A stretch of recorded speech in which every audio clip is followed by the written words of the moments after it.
I love printing. I love printing. I love it. I love printing. Today, I am sitting here with Ilene Lerner of HBP. Why don't you just tell us a little bit about who you are, what you do, and how great your company is? Okay, well, thank you for having me. I'm glad to be able to represent HBP. My name's Ilene Lerner, and I am the Vice President of Business Development and Marketing here at HBP. This position has kind of evolved over time. I've spent over 30 years in the printing industry, essentially in sales. Even now in my role, it's a sales-focused, customer-focused role in looking to grow business for the company and to help our sales team be successful in finding new business and selling new services and selling HBP's overall suite of offerings.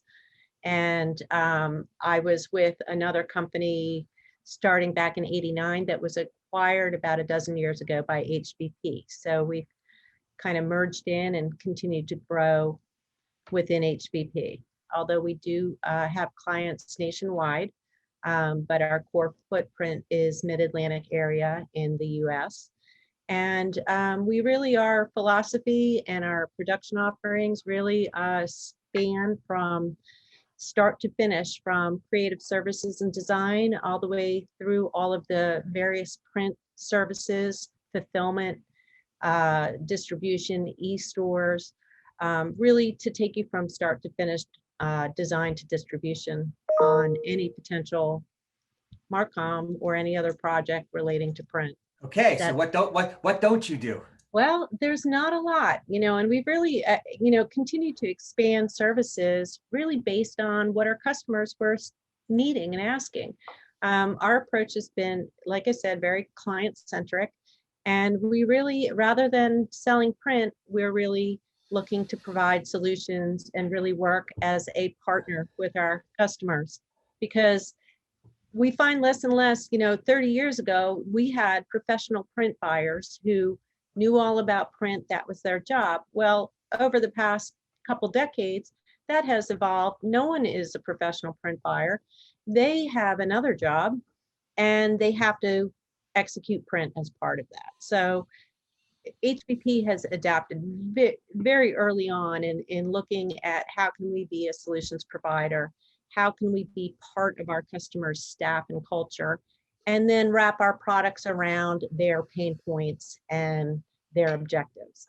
So we added services over the years with creative services, full design solutions, to digital offset print, finishing, promotional products, e-stores to allow them to improve their internal process for ordering, fulfillment, mailing. Well, sorry, let's be real. The e-stores are great for the printer because when you set a customer up with an e-store, the chances of them leaving are less likely unless you really mess up or screw up. Right? That's true. It depending on e-stores, and that's been a challenge for our sales force over time, because the e-store is appealing because it makes you very sticky. However, it's not the right solution for everyone. Correct. And it's not always the right solution for the vendor or the customer. So we really look hard, because there's alternative options to help the customer manage their population of users and how they're ordering without only just automatically going to an e-store, because there's a lot of time and investment to set up an e-store and costs, and those costs aren't necessarily always able to be passed on to the customer, nor would it make sense in every instance to pass it on, because you're developing that connection with the customer. So we try and look at time out. Now I have to slap your hand. Okay, why is that? Okay, you charge for everything. Stop that. No, you stop and you listen to me, please. You ever see that little video? Listen to me, Linda, listen to me. I'll send it to you. Listen to me. Okay, my lawyer, and this is going to sound terrible. Okay, my bloody effing lawyer charges me for every damn minute, even when he rewrites the letter and he makes a mistake. My accountant does the same. Everybody I deal with in the real world is charging me for what they do. I am sick and tired of the printer having the excuse of, we're building a relationship. They don't know what we're doing. If it benefits them, I know what you're going to say, but if it benefits them, it's the mindset that we need to adopt, right? Well, there's different philosophies and strategies on how you manage your costs. But So mine, I'm right. okay, Charge. well, No, I'll let you be right in this instance, but I'm going to argue with you because okay. there's ways you can approach the cost. Of course, there's overhead costs in setting up some of these services. HBP, we have, our product is a product we've developed. There, it's our own programmers, it's our own staff. We look at, rather than in some instances doing upfront flat costs, we look at how do we amortize our investment. And we're very transparent with the client. If we're not going to charge you upfront to set up a site, then this is how we will amortize our cost to do so. And that's usually within user fees, order processing fees, programming fees, other costs that equate specifically to the usage of the system, and what their nuanced requests are. Right. So we find that it allows us to better than identify what they want, what they need, what they value. And then we look at what is the time to set that up. And then what is our print return coming back? And does it make more sense for us to charge per order for processing and other things that allows us to capture that setup cost? So it's whether it's a user base or a fee up front, we're still capturing our time and cost back. And also because the product, the online system is our product, we don't have a lot of expense associated with the setup on this. Okay. So first, we capture that money back in space. okay. First of all, when everyone says it's ours and we don't have a lot of cost, there's more cost than everybody. And by the way, when I'm speaking now, I'm not directing it at you or your company per se. Well, but in general, because people are listening, right? So for the most part, when people say, oh, there's not a lot of cost, there's always a reoccurring cost that goes with it that you have to keep in mind. I was good I'm with very well aware of that. Okay, well, I'm talking for the listeners too, to be aware, because there's some things that you said were really I go with, and you want to understand about the customer, learn a little bit, value, all that is totally cool. I'm still a firm believer in that they pay up front, and I'll tell you why. So when I say they pay up front, I'm going to assume that people interview the client, get a handle on how much business they potentially have, because you got to justify your costs and everything. But my experience, whether it be in selling a program in print or working with a charity, right? If people pay, they're more inclined to follow through than if they don't. For the good customers, I'm all for giving them back the money that they've invested, but very slowly over time to keep them empowered and within, because it's too easy for people to bail in the middle when they have no hard cost attached.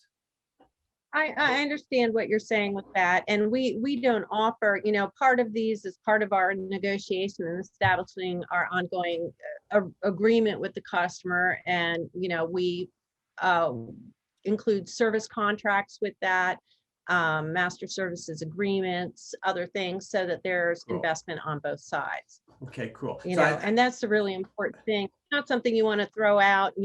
They're making a commitment to us as a company. We're adding value. We're giving them what they need and what they want, finding a way for them to amortize and assign those expenses in the areas that are being used and ordered. A lot, and we found that approach has been successful because oftentimes organizations don't have budget methodology for large one-time expenses, but they can assign those expenses within the user areas as they're ordering and things like that. So it's a real combination. It depends on the organization we're dealing with, whether it's a corporate or an association. Correct. Or what educational institution. Educational, right? Yeah. it's all, their models are all a little different, and we found that we need to be more nimble in being able to navigate and deal with some of the barriers to entry and getting their commitment. And you know, so we found that it's been extremely successful, and it's really been an area that's growing. And it also, the nice thing about that is a lot of these ordering tools allow us to scale up and down production for them. So we are finding, you know, we're able to transition customers more to use a combination of digital and offset, depending on how their items are being ordered and things like that. So we get a hard look at all of that. We're helping them through those systems with their inventory obsolescence, and some of those other issues that arise when people are printing too much, printing too little without data. So Right. And today there should be no obsolescence because everyone should be printing knowing what they're doing. exactly. So first of all, kudos to you guys. And I wasn't looking to rile you up. It was to the people listening that don't have a good handle on what it is, but it sounds like you guys are highly experienced. And I would probably venture to say that you know what you know because you've paid your dues in the beginning of setting this up. Yeah, right? and you know, it's the worst thing. Uncovering a great opportunity is then fumbling the football and then going, wow, we should have approached that differently. So we have, you know, we have a sales team of about 15 salespeople with all different selling styles. So, you know, and they're all successful in their approaches, but we've looked hard at how can we best analyze the opportunity and make sure we're not trying to sell the whole kitchen sink, but we're really trying to You're not selling it, you're approach offering them it. in a smart Right. way. Yeah. So Yeah. I've been biting my tongue and smiling from the beginning because what I wanted to say to you about the company was on your website Mhm. about us, you just have it so right. You get what our industry is today. We are not printers. We are, and I'm going to read it so everyone could Yep. hear. HBP is a leading provider of communication services in the Mid-Atlantic region, serving customers across all industries since 1903. I'm going to say that again. HBP is a leading provider of communication services. To everybody listening, you got to get the equipment off the front of your websites. You especially got to get the old equipment off that isn't modernized on the front of your websites because it looks like you're still working and getting dirty. Printers don't get dirty anymore today, or very little. But we are, and I've been saying it for, I don't even know how long, a long time. I'm not that old, but a long time, that we are not printers. I will tell you in 2005, we did our first RFP for Pfizer. And I remember we were probably the smallest company at the time submitting an RFP. And we insisted on delivering it ourselves, and we put the binder together. And I remember the front of the binder because it was just when Survivor had started, and it was Richard Hatch who was on the first one. And one of our sayings was outwit, outlast Survivor, something like that. But the cover of our binder had two hands reaching, and it said that we are print solution providers before anybody even mentioned that word. So when I think of that, I think of the couldn't agree website. more. Right? Yeah, and you know, we really look at, no matter what vertical market our customers are in, every contact is wearing multiple hats all day, and the need to print or mail or anything else is part of their overall position. And where we've been able to establish relationships and get to know customers and get our foot in the door has really been to provide new ideas, to look at how they're doing things, how can they do things better, do they understand all their choices. And we really have emphasized how can we help to be an educational tool for our customers. A lot of times we're dealing with a boss who has 5 staff people and they don't know what they're doing and they want to be out of it. So we've on our website established our resource room where we're constantly posting new information, educational information. It's if you want to call it the soft sell or whatever, but it's helping them to be informed so that they're confident in the decisions they're making, because they have to participate in the process and own their choices. So that's been very well received. So actually, you mentioned the resource section, and I just popped it open because I'm sitting here. Okay. Do you track, or do you know how many people actually go to the resource section? And the reason I ask the question is I'm trying to understand on websites what's relevant and what's not anymore, because people bounce around. I personally have like a little ADHD, and if I go to a site that's not super quick or move, I am gone, never to come back. Right? So Well, I know actually, you look at that every week. Google Analytics is a wonderful thing. it is. And we look at, we have an active blog. We're active on social media, sharing information, other people's information, anything topical that affects projects that people are doing. And so we're sharing it that way. We're posting it in our resource room. We're directing people to our resource room on social media and our other email communications and other things. And then we track, when we put a blog post out on a certain topic, what's the activity in the resource room. So the social media and the posted reference material is very linked. So as long as we do a good job of making sure we're covering a wide range of topics for people and directing them, it's really, you have to have an orchestrated approach in how you're reaching people.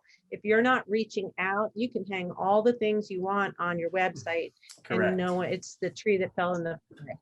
So, Well, having good content is extremely important. And we have a great partner, Great Reach Communications, that helps us with that. And, Patrick's amazing. yeah. Right. So that's been extremely helpful. Sorry, just say who it is again so that he gets a plug, because I love the guy. Pat Whalen from Great Reach Communications. He's been helping HBP with content specific to the print industry, and very relevant from a marketing content standpoint. And a lot of that is information we push out, and to kind of marry up with those communications, we also then develop a lot of the things you see in the resource room, that the spec sheets, info sheets on different topics like binding methods, postage rates, all the kind of tips anything that and people everything. need boil it down to help them take their 5 takeaways so they understand their estimate, understand the choices that we're talking to them about, or Cool. so that we can provide the information and the educational information so then they can have an informed conversation internally within their organization. We want to make them look good. So I'm going to touch on sales. So you said you have 15 salespeople? As is typical with the printing industry, our demographic is older, although one of our most successful up and coming sales reps, who's had actually tremendous growth this year, even through COVID, is in his 30s. Good for him. Yeah. So, we feel like, it is hard to attract salespeople or account executives, which is what our titles are, to our industry, because it's not a neat and pretty. Okay. So on that note, because this is where I start to get a little crazy with the stuff. Why are we such an old beat up industry of lame asses who don't want to do anything to excite? I don't know how to put it any better way, because it's so sorry. The problem is going on for so long, where I'm on a call with a bunch of old people. I'm listening to them and I'm like, oh my God, why do we not have any young people on this call? I can't believe you're going to make decisions for that. Well, but part of the disconnect is that we might have a lot of older, and I'd rather use more experienced people on our team, but the majority of our customers are younger. So the people who are utilizing our services are young professionals.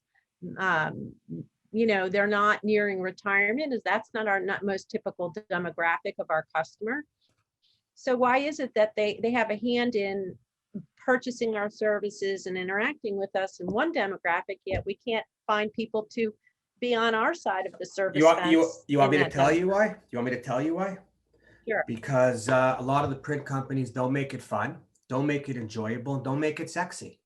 And shame on all the people who don't do that, because we are like every other business. Why can't we could technically be called a tech company, okay? Because Sure. everything we're doing is software related. It all starts with the software, then we got the metal, then we got the moving parts, some plastic parts and some wheels, and we put them all together, right?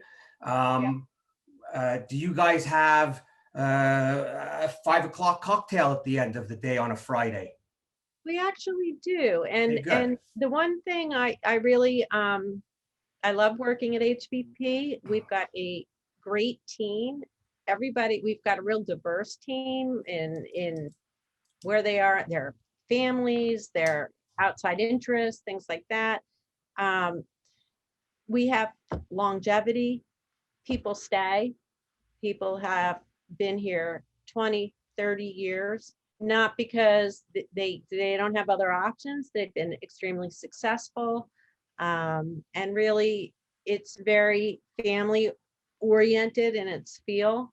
Everybody knows everybody. We've got a little brew pub right on our little Okay, so strip here in a Falls Church location. So I'd say, HBP, make it as fun as you can. But I think that one of the challenges of hiring is, and it's something that HBP has started to do, and we've had some success, and we're continuing to look. It's hard. You need to hire a good salesperson, someone who wants to be in sales, wants to interact with their clients and have that daily experience. You can teach print, but you can't teach that personality of that True. go-getter, that hunter, who wants to pick up the phone and engage and go a million miles an hour and have that kind of energy. So, rather than looking for someone who knows all about the technicalities of print, I think that we've had better success finding the right personality. I think, and that's the way we've put the focus. well, so going forward, you absolutely nailed it on the head. You don't need to be a print person. You need to be someone who loves to sell, period. Right? Yeah. And I think it sounds to me like you guys are doing a lot of the right things, heading in the right direction. You're trying to put out all the right information. You're bringing in the people, showing them around. You've got the transparency. I like that you're using with Patrick. So if you're dealing with Patrick, then what you're also doing is you're doing mailings, and you are supplying your salespeople with some leads. Yes. Right? A lot of companies out there. So this is my other pet peeve. And by the way, I'm loving talking to you, but because you're bringing up all this stuff. So my other pet peeve is to every other printing company out there that does not do direct mail for themselves. Yeah. If you can't do direct mail for yourselves, I'm a firm believer you shouldn't be trying to sell it. Yeah. Yeah. If you're not, buying your own. Right. But when you guys do it for yourself, you're able to track all the different channels. You'll be able to have a conversation with your customer about your results. Yeah. Right. Yeah. Which I think in printing, our results are generally a little lower than the other industries, which means theirs could only be higher. Well, and a lot of it goes back to data and who are you mailing to and where are you mailing and when and what's the right thing and what's going to get their attention. And it's an opportunity for us to show off what we do. And, whether we're mailing a newsletter or emailing a newsletter or, we've done custom boxes and kits, we're using the tools in our toolbox to see what's effective to be able to get in front of a potential client. And, Right. So we've created a lot of fun pieces that show what we do. And if we can get them to open that box with the cool printed piece inside, with the promotional product and everything else, then we're using effective marketing, helping our salespeople move in the pipeline faster. and, giving them samples of what we do. I used to do tons of marketing. I was a firm believer and am today. You print samples of every single thing you do with your name on it, and you give it to every rep to go out, not to go sell the customer, to inform the customer of your capabilities. I don't believe old legacy salespeople went to customers expecting orders. Mhm. Today, that does not exist. Today, you go to the customer to say, hello, how are you? I'd like to show you something new. So one of the things that we did, and I'm going to tell you why I'm showing it to you, I'm going to stand up, but this book that we did was done on the first iGen 5 in the world with 3 extra colors and 24 points, okay? When we did it, my belief was this: if you have a 14 by 25 and a half or 26-inch sheet, why would you make an 8.5, 11 book to tell the customer what they do? You show them the full size, because creative people need to see visually to think in what they do. Then what we did was every single page was a different type of paper, a different weight, a coated or something. This was a die cut box on the last sheet with double face tape. You could print the popcorn and put it in the box after. Right. These pages had all the you could see them done with the MGI machine, all the reticulated UV, the raised UV. When we did this, Xerox bought the book from us and gave it to their reps. Oh, You or anybody, when you supply your reps with the right selling tools, and you're going to agencies and creative people, you almost don't have to say a word when you put that down, right? Here's another book. This one is my favorite. I just found it. This is from 2009. It was a magazine for the Graphic Arts Association, or for graphic artists. We just got our UV press. We offered to print the magazine for them, this issue, paper supplied. And because we were the first at the time in our area with UV, on one of the pages, which was an ad that we had done for a few things, was a scented apple. When you rubbed your hand on it, it was a Scentisphere out of Burlington, Vermont. It smells like a green apple. 11 years later, it still smells. That's amazing. Now, we did a poster, and I'm only saying this stuff because when we did the poster and we went to the client and we laid it on the table, the whole meeting, they're sitting there and rubbing it like a genie's in the bottle, waiting for something to happen. Like I'm saying that you guys waiting for something to happen, and they're like, oh my God, the room smells like apple. So everything that you do, everything you mail, everything you say should be something that you could do to give the customer ideas. Yeah. That's exactly right. And to be able to, any piece that we have, it can also be a point of discussion with the customer. We have a newsletter that we do quarterly. Well, every issue we printed on different paper, on a different press, with different coatings, so that every time we hand it to someone, they're like, okay, well, this is what it's like on uncoated. This is like with flood gloss UV. This is what it's like with, so it's a tool, it's a sample, and then you can have those conversations. And same thing, anytime you're putting anything out to potential customers, if you're not listening to them, you could be handing them all kinds of things that they're like, well, I don't do any of this, so I don't need to talk to this person. So making sure that we're putting the right materials in front of the right person is really key. You are today what I would call a modern communication company. So that's our goal. And, we have to figure out how to stay relevant and current so we can grow our business and continue to add new cool things to what we can offer people. And I think that's the way to make our industry fun and interesting and flexible and current, to attract, like we were talking about, new people into the industry and make them love it's fun, and that you need to have forward momentum and do the right things.